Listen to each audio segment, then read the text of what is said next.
విచ్చేసినటువంటి మా పాత్రికేయ సోదరులకి, ఎలక్ట్రానిక్ మీడియా, ప్రింట్ మీడియా, అలాగే అన్ని యూట్యూబ్ ఛానల్ వరకు, సోషల్ మీడియా వరకు మా వైఎస్ఆర్ కాంగ్రెస్ పార్టీ తరఫున మీ అందరికీ కృతజ్ఞతలు తెలియజేస్తున్నాం. ముందుగా మన 43 మంది సైనికులు ఉగ్రవాద దాడిలో మరణించారు. చాలా దురదృష్టకరమైనటువంటి నిన్న జరిగినటువంటి దాడి అమానుషం. వారి గురించి ఒక నిమిషం మౌనం పాటిద్దాం.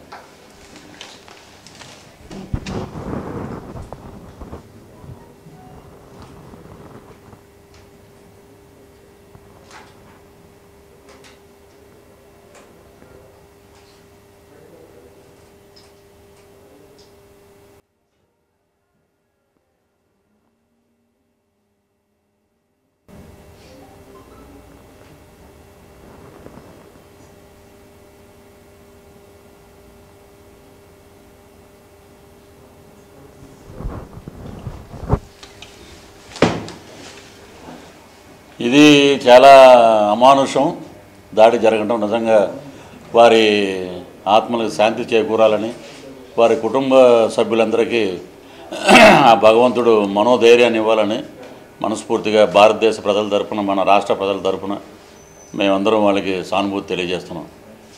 ఇక మన విషయానికి వస్తే, ఆంధ్ర రాష్ట్ర విషయానికి వస్తే, మరి ధర్మ పోరాటాలని చెప్పి చేస్తుంటే ధర్మ పోరాట దీక్షలు, మరి అది ఎంతవరకు ధర్మ పోరాటం అనేది ప్రజలు గమనిస్తూనే ఉన్నారు.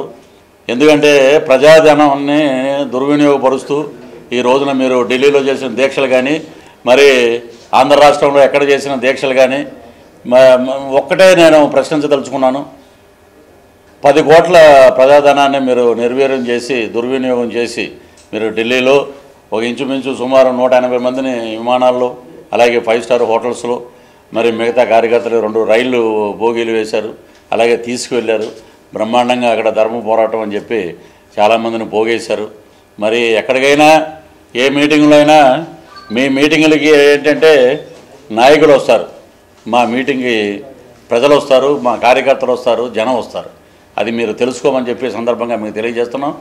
ఇదే ధర్మ పోరాట దీక్షకి మరి మేము జెండా మోసే కార్యకర్తలు, మేము ఎప్పటికీ జెండా మోసే కార్యకర్తలుగానే ఉండాలనుకుంటాం. మేము జెండా మోసే కార్యకర్తలు, నేను కానీ, మా కృష్ణుడు కానీ, మేము ధర్మ పోరాటం ఏ వంచన మీద గర్జనకి ఎక్కడికి వెళ్ళినా మా ఫ్లైట్ టికెట్లు మేము మా డబ్బులతో సొంతంగా కొనుక్కుంటున్నాం. మా హోటల్స్లో మేమే ఉంటున్నాం, మా తిండి మేమే తింటూ. అదే ఢిల్లీలో మేము చాలామంది అడిగారు, ఆటోలో తిరిగాం. ఆంధ్ర భవన్కి వెళ్ళి భోజనం చేసి వచ్చాం. మరి మీరు చేసిన పని ఏంటి? ప్రభుత్వ ధనాన్ని దుర్వినియోగం చేస్తూ 5 స్టార్ హోటల్స్లో మీరు బ్రహ్మాండంగా ఉండి, చాలామంది అక్కడ ఉన్నటువంటి తెలుగు సోదరులు చాలామంది ఇక్కడే ఒక వ్యత్యాసం కనబడుతుందన్న, మీరేంటి ఆటోలో వెళ్తున్నారంటే, మరి వారు ధర్మ పోరాటం, మాదేంటంటే వంచన మీద గర్జన. మరి ఈ రోజున ప్రత్యేక హోదా అనేది అంశం, మేము ఇది అన్నీ ప్రజలకి మేము చాలా వరకు ఛానల్స్లో, యూట్యూబ్ ఛానల్స్లో, సోషల్ మీడియాలో మాట్లాడటం జరుగుతుంది. కానీ ఫస్ట్ టైం మేము పార్టీలోకి వచ్చాక ప్రెస్ క్లబ్లో మేము ఇలాంటి ప్రెస్ కాన్ఫరెన్స్ పెట్టడం ఫస్ట్ టైము. ఎందుకంటే ఎక్కడికి వెళ్ళినా మేము చూసినది, తను 3 సార్లు తను పాదయాత్రలో పాల్గొన్నాడు, నేను ఒక 6-7 సార్లు జగన్మోహన్ రెడ్డి గారి వెంట నడిచాం.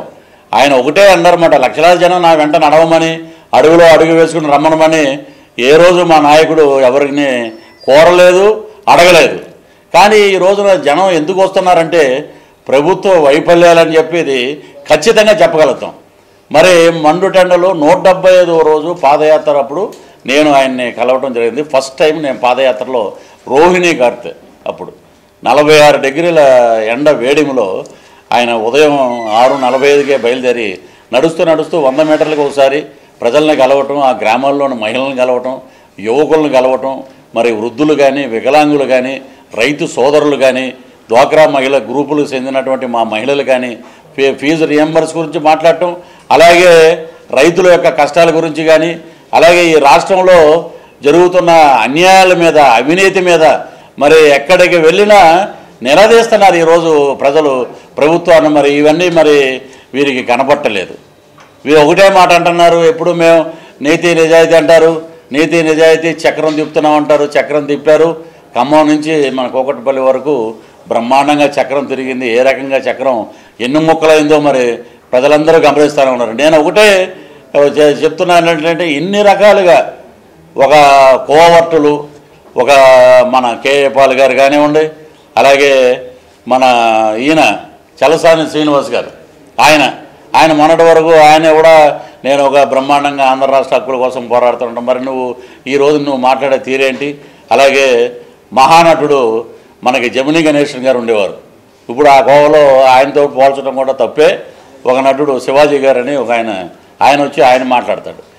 ఎంత హాస్యాస్పదంగా ఉంటుందంటే, నేను ఆర్థికంగా నిలబడటం కోసం నేను విశాఖపట్నం నుంచి ఆంధ్ర యూనివర్సిటీ నుంచి పట్టా తీసుకుని ఇక్కడికి వచ్చి సినిమా రంగంలో ప్రయత్నిస్తూ సిటీ కేబుల్ అనే ఒక వ్యవస్థలో నేను ఆ ఎండీ గారిని అడిగి నేను పార్ట్ టైం జాబ్ చేసేవాడిని.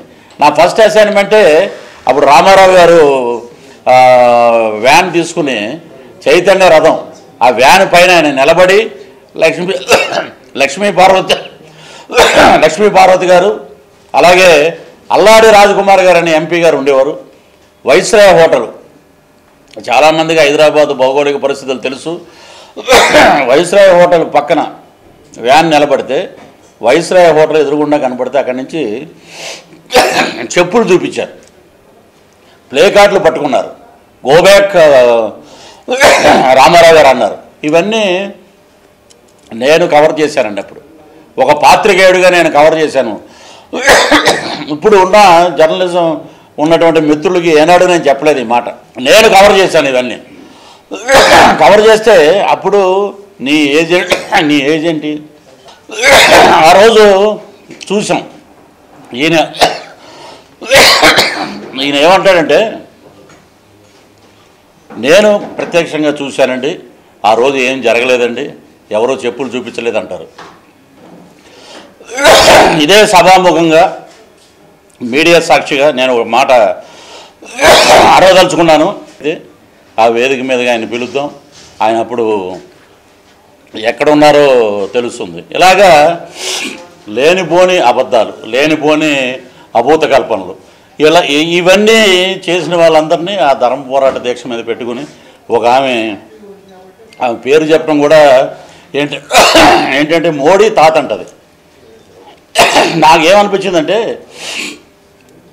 మోడీ తాత అంటే చంద్రబాబు నాయుడు గారు మోడీ గారు ఇంచుమించు ఒకటి, మరి ఈయన తాతగా కనపట్లేదేమో ఆయనకి.